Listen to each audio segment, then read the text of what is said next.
आज का हमारा टॉपिक है वेरिएबल्स के ज़रिए वैल्यू स्वैपिंग, यानी कि वैल्यू स्वैपिंग थ्रू वेरिएबल्स। ठीक है, आज हम कर ये रहे हैं कि ए की जो वैल्यू है उसे बी में गिरा रहे हैं और बी की जो वैल्यू है उसे ए में गिरा रहे हैं। फर्ज करें जैसे ए में अगर कोई कपड़े रखे हुए हैं, बी के अंदर कोई जूते रखे हुए हैं। ठीक है ना, आपने कपड़ों की जगह जूते रखने, जूतों की जगह कपड़े रखने। ठीक है, ए का डब्बा है, बी का डब्बा है। ठीक है ना, वेरिएबल जैसा कि आप जानते हैं स्टोरेजेस होती हैं। ठीक है ना, जो कि वेरी करती हैं। वेरिएबल इट्सेल्फ वेरी करता है बार बार। ये बात आपको मैंने पिछली एग्जांपल में बोतल की एग्जांपल देके समझाई थी।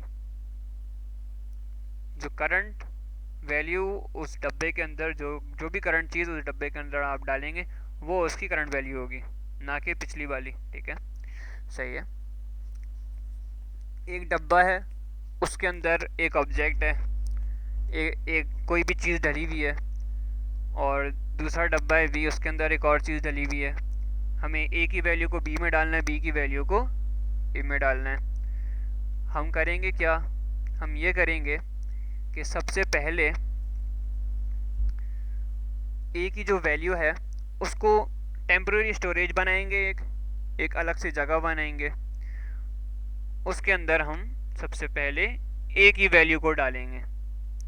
सही है, ये जगह खाली थी, हमने इस खाली जगह में ए की वैल्यू डाल दी और एक वक्त में एक ही चीज़ स्टोर होगी। सही है, एक ही डब्बे में दो चीज़ें स्टोर नहीं हो सकती, एक डब्बे में एक चीज़ स्टोर होगी। सही है, हमने यहाँ पे ए की वैल्यू को डाल दिया। हमारे पास एक वेरिएबल की जो स्पेस है वो खाली हो गई। अभी ए इस वक्त एम्प्टी है यहाँ पे। ठीक है, हम क्या करेंगे, हम दूसरी बारी में दूसरा स्टेप चलेंगे। दूसरे स्टेप में हम ये करेंगे कि जो ए की जगह खाली हुई थी, यहाँ पे आपको नज़र आ रही है ए की जगह हमारे पास खाली हो गई थी, वहाँ पे हम बी की वैल्यू डाल देंगे। यहाँ पे बी का जो भी मवाद है, जो भी इसके अंदर आइटम्स हैं, कुछ भी है बी के अंदर जो डला हुआ है, बी के अंदर जो कपड़े हैं वो हमने ए के अंदर डाल दिए। यहाँ पे आपको नज़र आ रहा है ए के अंदर हमने वो चीज़ें डाल दी। सही है, अब क्या करेंगे, अब हमारे पास बी की जगह हमारे पास खाली हो गई। बी का जो वेरिएबल था, बी की जो वेरिएबल जो कि स्टोरेज है, वो हमारे पास खाली हो गई। सही है, वो जब हमारे पास खाली हो गई तो टेम्प अब आसान है हमारे पास, टेम्प से बी के अंदर वैल्यू को लेके आना। तो हमने करा ये कि टेम्पररी जो स्टोरेज थी उसके अंदर ए का एलिमेंट पड़ा हुआ था। जो ए की जो चीज़ थी वो टेम्प के अंदर पड़ी हुई थी। उस ए की जो टेम्प वाली चीज़ थी उसको हमने बी के अंदर ट्रांसफ़र करा दिया। सिंपल, इस तरीके से